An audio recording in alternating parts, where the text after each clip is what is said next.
Hello everyone, welcome to the class of AutoCAD. So in this video today we will discuss about the various coordinate input methods used in AutoCAD. So the three methods are there. Those are absolute coordinate system, incremental mode or incremental coordinate system, polar mode or polar coordinate system. So today in this video tutorial I have taken one example and I will show you the methods of coordinate in all these three modes with this example only. So let's start with the absolute mode first. In short we can write it absolute coordinate system. So what happens in the absolute mode is we will take one origin point, we fix this origin point and we designate all the points with respect to that fixed origin only. इससे which students we fix the reference point और the origin point fix हो जाता है. फिर बाकी सारियां movements बाकी सारे कोऑर्डिनेट्स उस रेफरेंस पॉइंट दे विद रिस्पेक्ट टू ही डिफाइन किए जाते हैं. से मैं एग्जांपल लेती है. इस एग्जांपल दी डायमेंशन 60 by 60 ਦਾ ਬਲੌਕ ਹੈ and each step is of 20 ਦਾ ਸਟੈਪ ਹੈ ਜਿਹੜਾ ਉਹ ਮੈਂਸ਼ਨਡ ਹੈ. ਤਾਂ ਸਭ ਤੋਂ ਪਹਿਲਾਂ students what we will do in this is ਕਿ ਹਰ ਇੱਕ ਕਾਰਨਰ ਪੁਆਇੰਟ ਨੂੰ ਅਸੀਂ ਨੇਮ ਦੇ ਦਾਂਗੇ. ਜਿਵੇਂ ਮੈਂ ਇੱਥੇ ਹਰ ਇੱਕ ਕਾਰਨਰ ਨੂੰ 1 2 3 4 5 6 7 8 ਨਾਲ ਨੇਮ ਕਰ ਦਿੱਤਾ. You can write any other point, you can write ABCD also. So ਹਰ ਇੱਕ ਕਾਰਨਰ ਪੁਆਇੰਟ ਨੂੰ ਨੰਬਰ ਦੇ ਦਿੱਤਾ. ਤੇ ਹੁਣ ਜੇਕਰ ਅਸੀਂ AutoCAD ਦੇ ਵਿੱਚ ਡਰਾਇੰਗ ਬਣਾਉਣਾ ਚਾਹੁੰਦੇ ਹਾਂ ਤਾਂ ਸਾਨੂੰ ਹਰ ਇੱਕ ਕੋਆਰਡੀਨੇਟ ਜਿਹੜਾ ਹੈ ਨਾ ਉਹ ਪਤਾ ਹੋਣਾ ਚਾਹੀਦਾ ਹੈ. ਹਰ ਇੱਕ ਕਾਰਨਰ ਪੁਆਇੰਟ ਦਾ ਅਸੀਂ ਕੋਆਰਡੀਨੇਟ ਦੱਸਾਂਗੇ ਤਾਂ ਹੀ ਕਰਸਰ ਮੂਵਮੈਂਟ ਹੋਏਗੀ. ਠੀਕ ਹੈ, ਤਾਂ ਹੀ ਮੈਂ ਇਹਨਾਂ ਨੂੰ ਨੇਮ ਦੇ ਦਿੱਤਾ. ਫਿਰ ਅਸੀਂ ਸਾਰੇ ਕੋਆਰਡੀਨੇਟਸ ਦੇ ਜਿਹੜੇ ਕਾਰਨਰਸ ਦੇ ਕੋਆਰਡੀਨੇਟ ਸਪੈਸੀਫਾਈ ਕਰ ਲਾਂਗੇ, ਹਰ ਇੱਕ ਦੀ ਡੈਜ਼ਿਗਨੇਸ਼ਨ ਦੱਸ ਦਾਂਗੇ. ਅਤੇ ਜਦੋਂ ਸਾਨੂੰ ਇਸ ਦੀ ਲੋਕੇਸ਼ਨ ਅਸੀਂ ਕੋਆਰਡੀਨੇਟ ਪਤਾ ਹੋਣਗੇ ਤਾਂ ਉਹ ਆਪਾਂ ਡਰਾ ਕਰਨਾ ਈਜ਼ੀ ਹੋ ਜਾਂਦਾ ਹੈ. ਸੋ ਸਭ ਤੋਂ ਪਹਿਲਾਂ ਤਾਂ ਆਪਾਂ ਐਬਸੋਲੂਟ ਮੋਡ ਕਰਦੇ ਹਾਂ. ਹੁਣ ਐਬਸੋਲੂਟ ਮੋਡ ਦੇ ਵਿੱਚ ਜਦੋਂ ਆਪਾਂ ਇਸ ਨੂੰ ਡਰਾ ਕਰਨਾ ਹੈ, ਸਭ ਤੋਂ ਪਹਿਲਾਂ ਤੁਸੀਂ ਕੀ ਕਰੋਗੇ, you will type command line ਜਾਂ ਲਾਈਨ ਟਾਈਪ ਕਰਾਂਗੇ or L only L, then press enter.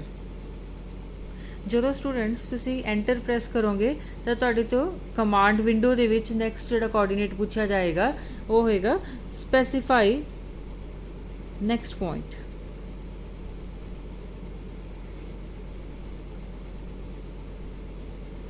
Specify next point ਇਹ ਪੁੱਛਿਆ ਜਾਏਗਾ.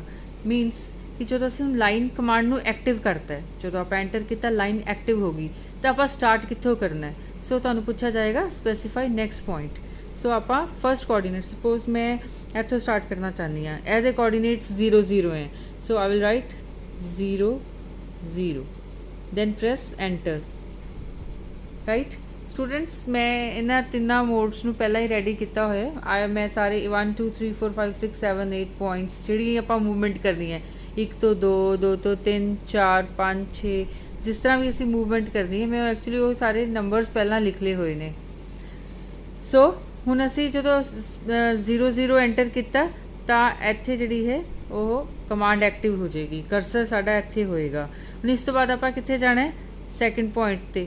ਵੀ ਵਾਂਟ ਦਿਸ ਲਾਈਨ ਅਤੇ ਇਹਦੀ ਵੈਲਿਊ ਕਿੰਨੀ ਹੈ, ਇਹਦੇ ਕੋਆਰਡੀਨੇਟਸ ਕੀ ਨੇ, x ਦੀ ਵੈਲਿਊ, x ਦਾ ਕੋਆਰਡੀਨੇਟ 60 ਮੂਵ ਕਰਨਾ ਹੈ, y 'ਚ 0. ਸੋ ਤੁਸੀਂ ਕੀ ਕਰੋਗੇ, ਸਪੈਸੀਫਾਈ ਨੈਕਸਟ ਪੁਆਇੰਟ 60 0 ਟਾਈਪ ਕਰੋਗੇ ਅਤੇ ਐਂਟਰ ਪ੍ਰੈਸ ਕਰ ਦਿਓ. ਜਦੋਂ ਤੁਸੀਂ ਐਂਟਰ ਪ੍ਰੈਸ ਕਰੋਗੇ ਤੁਹਾਡੇ ਕੋਆਰਡੀਨੇਟ ਆ ਲਾਈਨ ਬਣ ਜਾਏਗੀ, ਕੋਆਰਡੀਨੇਟ ਸੈਕਿੰਡ 'ਤੇ ਆ ਜਾਏਗਾ. ਠੀਕ ਹੈ, ਦੈਨ ਅਸੀਂ ਥਰਡ ਪੁਆਇੰਟ 'ਤੇ ਜਾਣਾ ਹੈ. ਥਰਡ ਦੇ ਕੋਆਰਡੀਨੇਟਸ ਕੀ ਹੋਣਗੇ, ਐਕਸਿਸ 60, y ਦੇ ਵਿੱਚ ਕਿੰਨਾ ਮੂਵਮੈਂਟ ਕੀਤਾ 20. ਸੋ ਤੁਸੀਂ ਇੱਥੇ ਲਿਖੋਗੇ ਸਪੈਸੀਫਾਈ ਨੈਕਸਟ ਪੁਆਇੰਟ ਜਿਹੜਾ ਆਏਗਾ ਉੱਥੇ ਤੁਸੀਂ ਕੀ ਲਿਖਣਾ, x 60 ਹੈ, y is 20, press enter. then ਜਦੋਂ ਤੁਸੀਂ ਐਂਟਰ ਪ੍ਰੈਸ ਕਰੋਗੇ the cursor will come here, ਆ ਲਾਈਨ ਡਰਾ ਹੋ ਜਾਏਗੀ. ਉਸ ਤੋਂ ਬਾਅਦ ਅਸੀਂ ਥਰਡ 'ਤੇ ਜਾਣਾ, ਸੌਰੀ ਫੋਰਥ ਪੁਆਇੰਟ 'ਤੇ ਆਣਾ ਆਪਾਂ, ਥਰਡ ਤੋਂ 4 ਦੇ ਕੋਆਰਡੀਨੇਟਸ ਕੀ ਨੇ, x is 40, and y is 20. So you will write here 40 and 20, press enter. Then 4 ਤੋਂ ਬਾਅਦ 5 ਤੇ ਜਾਣਾ ਹੈ. 5 ਦੇ ਕੋਆਰਡੀਨੇਟਸ ਕੀ ਨੇ? x is 40, y is 40. So you will write 5th 40 40, press enter. Then 5th ਤੋਂ 6 ਜਾਣਾ ਹੈ. 6 ਦੇ ਕੋਆਰਡੀਨੇਟਸ ਕੀ ਹੈ? x is 20, y is 40. So you will write 6 20 40, enter. Then after 6 we will go to 7. 7 the coordinate points ne x is 20 and y is 60. So 7th point 20 comma 60, press enter. Clear? Then after 7th point we will go to 8. 8 the coordinates की ने x is 0, y is 60. So we will write 8 te 0 and 60. Now after 8 we have drawn this much of the sketch. Now 8 ਤੋਂ ਬਾਅਦ students ਅਸੀਂ फिर अगली line draw करनी है. 1 ਤੇ वापस आना है. Then we will write the coordinates of 1 again. 1 ਦੇ coordinates ਕੀ ਹੋਣਗੇ? 1 is again 0 0, to write 0 0 और ਅਸੀਂ ਇੱਥੇ C ਵੀ ਲਿਖ ਸਕਦੇ ਹਾਂ. C means close. C means close. Press enter. So when you will do this ਤਾਂ ਆ ਲਾਈਨ ਜਿਹੜੀ ਹੈ ਉਹ ਬਣ ਜਾਏਗੀ. ਉਸ ਤੋਂ ਬਾਅਦ ਤੁਸੀਂ ਇਸ ਕਮਾਂਡ ਨੂੰ ਖਤਮ ਕਰਨਾ ਹੈ. Then again press enter. ਜਦੋਂ ਤੁਸੀਂ ਦੁਬਾਰਾ ਐਂਟਰ ਪ੍ਰੈਸ ਕਰੋਗੇ ਤੁਹਾਡਾ ਇਹ ਸਾਰਾ ਸਕੈਚ ਜਿਹੜਾ ਹੈ ਉਹ ਡਰਾ ਹੋ ਜਾਏਗਾ. Then students I am coming to the second method, incremental mode. ਇਸ ਨੂੰ ਰਿਲੇਟਿਵ ਕੋਆਰਡੀਨੇਟ ਸਿਸਟਮ ਵੀ ਕਹਿੰਦੇ ਨੇ, RCS, ਰਿਲੇਟਿਵ ਮੋਡ ਵੀ ਕਹਿ ਸਕਦੇ ਹਾਂ ਆਪਾਂ. सो अगेन मैं वही मैथड फॉलो कर रही है कि एक तो लैके सारे पॉइंट्स कॉर्नर पॉइंट्स मैं पहला लिख ले. हुण मैं डायरैक्टली तुहानूं इसका इनपुट मैथड दसांगी. तो पहला तो इनक्रीमेंटल मोड विच की हुंदा कि इस दे विच जिहड़ा जदों आपां मूवमेंट करते हैं जिहड़ा पॉइंट आपां मूव कीता है वो ओरिजिन बन जाता है नैक्सट वास्ते. सो हर बारी ओरिजिन पॉइंट जिहड़ा है रैफरेंस पॉइंट वो चेंज हुंदा रहिंदा है. पहला विच की सी एब्सोल्यूट मोड दे विच इक्को ही फिक्सड ओरिजिन सी. ਆਪਾਂ ਹੁਣ ਇੱਕ 0 0 ਇਹ ਫਿਕਸਡ ਓਰੀਜਨ ਮੰਨ ਲਿਆ. ਇਸ ਤੋਂ ਬਾਅਦ ਜਿੰਨੀਆਂ ਵੀ ਦੇਖੋ ਮੂਵਮੈਂਟ ਹੋਈਆਂ ਨੇ ਉਹ ਇਸ ਫਿਕਸਡ ਓਰੀਜਨ ਦੇ ਵਿਦ ਰਿਸਪੈਕਟ ਟੂ ਲਿੱਤੀਆਂ ਨੇ. ਬਟ ਜਦੋਂ ਅਸੀਂ ਇਨਕਰੀਮੈਂਟਲ ਮੋਡ ਦੀ ਗੱਲ ਕਰਨੀ ਹੈ, ਇਨਕਰੀਮੈਂਟਲ ਮੋਡ ਦੇ ਵਿੱਚ ਹਰ ਵਾਰੀ ਜਿਹੜਾ ਹੈ ਓਰੀਜਨ ਚੇਂਜ ਹੋ ਜਾਏਗਾ. ਜਿਹੜਾ ਅਸੀਂ ਸਟੈਪ ਮੂਵ ਕੀਤਾ ਉਹ ਓਰੀਜਨ ਬਣ ਜਾਏਗਾ ਨੈਕਸਟ ਵਾਸਤੇ. ਫਿਰ ਜਦੋਂ ਆਪਾਂ ਨੈਕਸਟ ਤੋਂ ਥਰਡ ਤੇ ਜਾਣਾ ਹੈ ਤਾਂ ਪਿਛਲਾ ਓਰੀਜਨ ਬਣ ਜਾਏਗਾ ਤੇ ਆਪਾਂ ਨੈਕਸਟ ਸਟੈਪ ਦੀ ਮੂਵਮੈਂਟ ਲੈਣੀ ਹੈ. ਸੋ ਦੈਟ ਇਜ਼ ਕਾਲਡ ਇਨਕਰੀਮੈਂਟਲ ਔਰ ਦਾ ਰਿਲੇਟਿਵ ਕੋਆਰਡੀਨੇਟ ਮੈਥਡ. ਸੋ ਸਭ ਤੋਂ ਪਹਿਲਾਂ ਤਾਂ ਆਪਾਂ ਲਾਈਨ ਕਮਾਂਡ ਨੂੰ ਇਨੀਸ਼ੀਏਟ ਕਰਾਂਗੇ ਸੇਮ ਮੈਥਡ ਨਾਲ. ਲਾਈਨ ਟਾਈਪ ਕਰੋ ਜਾਂ L ਟਾਈਪ ਕਰੋ ਤੇ ਐਂਟਰ ਪ੍ਰੈਸ ਕਰੋ. ਇਸ ਨਾਲ ਕੀ ਹੈ ਲਾਈਨ ਦੀ ਕਮਾਂਡ ਐਕਟਿਵ ਹੋ ਜਾਏਗੀ ਤਾਂ ਸਾਨੂੰ ਸਿਸਟਮ ਜਿਹੜਾ ਹੈ ਉਹ ਪੁੱਛੇਗਾ ਕਿ ਨੈਕਸਟ ਪੁਆਇੰਟ ਕੀ ਹੈ.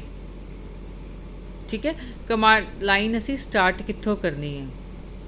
ਸੋ ਸਟੂਡੈਂਟਸ ਮੈਂ ਤੁਹਾਨੂੰ ਇਸ ਦਾ ਬਹੁਤ ਸਿੰਪਲ ਵੇ ਦੱਸਣ ਲੱਗੀ ਹਾਂ ਕਿ ਇਸ ਦੇ ਵਿਦ ਰਿਸਪੈਕਟ ਟੂ ਹੀ ਆਪਾਂ ਇਸ ਨੂੰ ਈਜ਼ੀ ਵੇ ਨਾਲ ਕਰ ਸਕਦੇ ਹਾਂ. ਜੇਕਰ ਆਪਾਂ ਐਬਸੋਲੂਟ ਮੋਡ ਦੇ ਵਿੱਚ ਲਿਖ ਲਿਆ ਹੋਇਆ ਹੈ ਤੇ ਆਪਾਂ ਇਸ ਤੋਂ ਬਾਅਦ ਇਨਕਰੀਮੈਂਟਲ ਮੋਡ ਲਿਖਣਾ ਹੈ ਤਾਂ ਇਸ ਦਾ ਇੱਕ ਸ਼ਾਰਟੈਸਟ ਮੈਥਡ ਵੀ ਹੈ. ਸੋ ਸਭ ਤੋਂ ਪਹਿਲਾਂ ਤਾਂ ਮੈਂ ਬਿਗਿਨ ਇੱਕ ਵਾਰ ਸਟਾਰਟ ਕਰਵਾ ਦੇਣੀ ਹੈ ਕਿ ਜਦੋਂ ਆਪਾਂ ਲਾਈਨ ਕਮਾਂਡ ਨੂੰ ਐਂਟਰ ਕੀਤਾ ਆਪਾਂ ਸਟਾਰਟ ਕਿੱਥੋਂ ਕਰਨਾ ਹੈ 0 0 ਤੋਂ. ਤਾਂ ਸਭ ਤੋਂ ਪਹਿਲਾਂ ਤਾਂ ਤੁਸੀਂ ਲਿਖੋਗੇ 0 0 ਦੈਨ ਪ੍ਰੈਸ ਐਂਟਰ. ਇਸ ਨੂੰ ਲਿਖਣ ਦੇ ਨਾਲ ਤੁਹਾਡਾ ਜਿਹੜਾ ਕਮਾਂਡ ਹੈ ਇੱਥੇ ਬਿਗਨਿੰਗ ਲਾਈਨ ਜਿਹੜੀ ਹੈ ਇੱਥੋਂ ਦੀ ਸ਼ੋ ਕਰਨ ਲੱਗ ਜਾਏਗਾ cursor. Means we have come here. ਇਸ ਤੋਂ ਬਾਅਦ ਕੀ ਹੈ ਆਪਾਂ ਨੇ ਸੈਕਿੰਡ ਤੇ ਜਾਣਾ ਹੈ.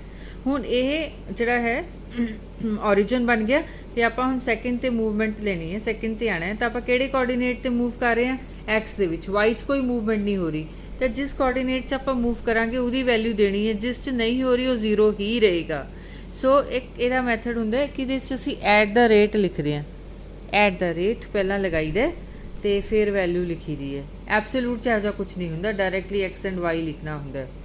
सो एट द रेट एक्स किन्ना मूव किते आपां 60 ते वाई च किन्नी मूवमेंट होई कोई नहीं 0 एट द रेट 60 0 एंटर ठीक है। सो ते हुण असीं हुण सैकेंड ते आ गया ये हुण साडा ओरिजिन बन जाएगा रेफरेंस बन जाएगा थर्ड वास्ते। सो हुण आपां सैकेंड तो थर्ड ते जाना है तो एक्स की मूवमेंट 0 है वाई च किन्ना मूव कर रहे हैं आपां 20 सो एट द रेट 0 20 सो इस तरह असी सारे पॉइंट्स जिहड़े ने वो मूव करने हैं। हुण मैं तुहानूं दस रही सी कि मैं तुहानूं एक शॉर्ट मैथड दसूँगी विद रिस्पैक्ट टू एब्सोल्यूट असीं इंक्रीमेंटल फास्टली किवें लिख सकते हैं। सब तो पहला तो पहला पॉइंट लाइन कमांड तुसी एंटर की फर्स्ट ओरिजिन पॉइंट तुसी एज इट इज़ दिता। दूसरा देखो हुण असी फर्स्ट तो सैकेंड आ रहे हैं तो आपां एक्स किन्ना सी 0 सैकेंड दे विच 60 ते किन्नी मूवमेंट होई एक्स की 60 सो इत्थे आपां लिखांगे एट द रेट 60 वाई च किन्नी मूवमेंट है 0 सो वाई इज़ 0 ठीक है जी। दैन आपां फिर सैकेंड तो थर्ड आना है तो हुण मैं थर्ड पॉइंट के कोऑर्डिनेट लिखांगी किवें लिखांगे एट द रेट नाल स्टार्ट करांगे। हुण इत्थे देखो स्टूडेंट्स एक्स च किन्नी मूवमेंट है 60 60 no movement so it is 0 comma ते वाई दी मूवमेंट किन्नी है 0 टू इत्थे किन्ना सी 20 सो वाई दे विच मूवमेंट है 20 सो 0 20 एंटर। हुण असीं थर्ड तो 4 आना है फोर्थ पॉइंट के कोऑर्डिनेट लिखोगे एट द रेट नाल स्टार्ट करांगे। नाउ थर्ड टू 4 देखो 60 टू 40 हो गया यानी कि किन्ना होया -20 ते वाई नू देखो Y is 0 to -20 into 0 enter. Then fifth point at the rate the symbol ठीक है। नाउ फोर्थ टू फिफ्थ आ रहे हैं 40 40 it means no movement 0 X is 0 तो वाई दे विच की है 20 टू 40 सो 20 एड सो इत्थे आपां 20 enter. Then 6 point at the rate then 5 to 6 आ रहे हैं 40 to 20 means -20 comma Y is 0 40 40 means it is 0 enter।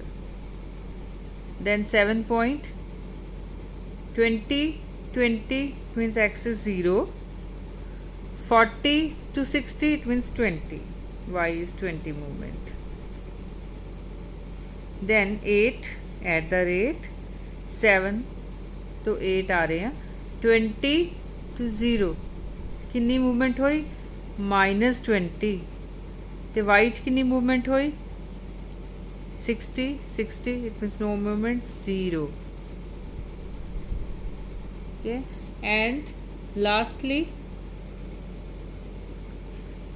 8 point ते आ गया जिवें इत्थे आ गया इत्थों दी असीं वापस आना है तो 8 टू असीं 1 आना है एक्स की तो कोई मूवमेंट नहीं है एक्स इज 0 ठीक है। वाई च कितना मूवमेंट हो रहा है -60 सो इनू असीं लिखांगे 0 -60 एंटर। इत्थों देखिए जिहड़ा मैथड कर रहे सी 8 टू 1 आ रहा 0 वाई च कितनी है -60 सो सेम वही चीज़ है। दोबारा जो तुसीं 1 ते आ गए again press enter at the last so we will get this sketch drawn। Third method is polar mode। polar mode ਦੇ ਵਿੱਚ ਅਸੀਂ एंगल्स ਲੈਣੇ ਆ स्टूडेंट। सो ਇਹਨੂੰ ਲਿਖਣ ਦਾ ਤਰੀਕਾ ਹੁੰਦਾ ਫਾਰਮੈਟ ਜਿਹੜਾ ਹੈ that is again at the rate ਲਿਖਣਾ ਹੈ ਫਿਰ ਕਿੰਨਾ ਡਿਸਟੈਂਸ ਮੂਵ ਕਰ ਰਹੇ ਆ ਆਪਾਂ ਤੇ एंगल ਜਿਹੜਾ ਵੀ ਜਿਸ एंगल ਤੇ ਉਹ ਲਾਈਨ ਬਣਾਣੀ ਹੈ ਇਸ ਦਾ ਫਾਰਮੈਟ ਹੈ at the rate डिस्टेंस कितनी वैल्यू मूव की ते उसका एंगल नाल ठीक है। और एंगल नू लैन दा थोड़ा जिहा मैं तुहानूं आइडिया दे देनी है जिवें आपां कार्टेशियन कोऑर्डिनेट सिस्टम फॉलो करते हैं ठीक है। ਇਹਦੇ ਵਿੱਚ ये एंगल हुंदा है 0 दिस इज 90 इधरला एक्सिस 180 ਇਹ 270 270। ਸੋ ਬਸ ਇਹ ਚੀਜ਼ ਦਾ ਜਿਹੜਾ ਧਿਆਨ ਰੱਖਣਾ ਅਸੀਂ ਐਂਗਲਸ ਲੈਂਦਿਆਂ ਵਕਤ।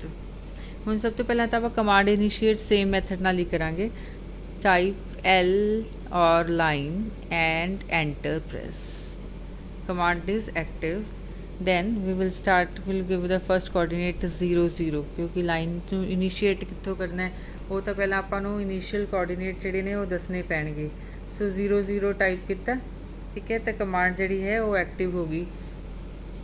ਨਾਓ ਸੀ ਸਟੂਡੈਂਟਸ, ਅਸੀਂ ਹੁਣ ਇਸ ਪੁਆਇੰਟ ਤੋਂ ਸੈਕਿੰਡ ਪੁਆਇੰਟ ਤੇ ਆਣਾ ਹੈ, ਠੀਕ ਹੈ। ਤਾਂ ਹੁਣ ਇਹ ਕਿਹੜੀ ਹੈ ਲਾਈਨ, ਕਿਹੜਾ ਐਂਗਲ ਹੈ, ਕਿੰਨਾ ਮੂਵ ਕਰ ਰਹੇ ਹਾਂ ਅਸੀਂ 60। ਸੋ ਸਭ ਤੋਂ ਪਹਿਲਾਂ ਤਾਂ ਆਪਾਂ ਇਹਨੂੰ ਲਿਖਾਂਗੇ @60 ਤੇ ਐਂਗਲ, ਕਿੰਨਾ ਐਂਗਲ ਹੈ, ਠੀਕ ਹੈ। ਹੁਣ ਦੇਖੋ ਆਹ ਚੀਜ਼ ਹੈ, ਅਸੀਂ ਇੱਧਰ ਆਹ ਵਾਲੀ ਮੂਵਮੈਂਟ ਲੈ ਰਹੇ ਹਾਂ। ਸੋ ਇਹ ਐਂਗਲ ਹੈਗਾ 0 ਡਿਗਰੀ। ਸੋ ਇੱਥੇ ਅਸੀਂ ਲਿਖਾਂਗੇ ਕਿ 0 ਡਿਗਰੀ ਪਾਉਣ ਦੀ ਜ਼ਰੂਰਤ ਨਹੀਂ ਹੈ, ਬਿਕੋਜ਼ ਜਦੋਂ ਅਸੀਂ ਐਂਗਲ ਦਾ ਸਿੰਬਲ ਲੈ ਰਹੇ ਹਾਂ, ਆਹ ਵਾਲਾ ਸਿੰਬਲ ਜਿਹੜਾ ਹੈ ਤੁਹਾਡੇ ਕੀਬੋਰਡ ਤੇ ਹੁੰਦਾ, ਸੋ ਇਹਨੂੰ ਐਂਗਲ ਲਏਗਾ। ਸੋ @distance 60 angle 0, there is no just need of putting the degree sign here. So then press enter, ਤਾਂ ਉਹ ਤੁਹਾਡੀ ਲਾਈਨ ਆਹ ਵਾਲੀ ਡਰਾ ਹੋ ਜਾਏਗੀ। ਇਸ ਤੋਂ ਬਾਅਦ ਅਸੀਂ ਸੈਕਿੰਡ ਤੋਂ ਥਰਡ ਤੇ ਜਾਣਾ ਹੈ। ਕਿੰਨਾ ਮੂਵ ਕਰ ਰਹੇ ਹਾਂ ਆਪਾਂ 2 ਤੋਂ 3 20। ਸੋ 20 @20 ਐਂਗਲ, ਕਿੰਨਾ ਐਂਗਲ ਹੈ ਜੀ, ਇਹ ਉੱਪਰ ਜਾ ਰਹੇ हैं तो आप केड़ा एंगल होंगे जो असी इस तरह मूव करते हैं 90 degree. So this is 90, press enter. Then 3 to 4 की मूवमेंट 20 दी एंगल केड़ा होएगा जो आप इस साइड मूव कर रहे हैं, this 180। So @20 angle 180 degree, press enter. Then 4 to 5 20 ਹੁਣ ਉੱਪਰ ਜਾ ਰਹੇ हैं तो ਕਿਹੜਾ एंगल है 90 degree. So @20 angle 90 degree. Then 5 to 6 आना है, 20 ਦੀ movement angle 180 degree. @20 angle 180 degree.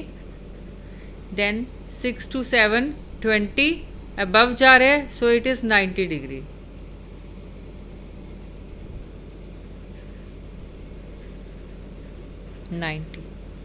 Enter.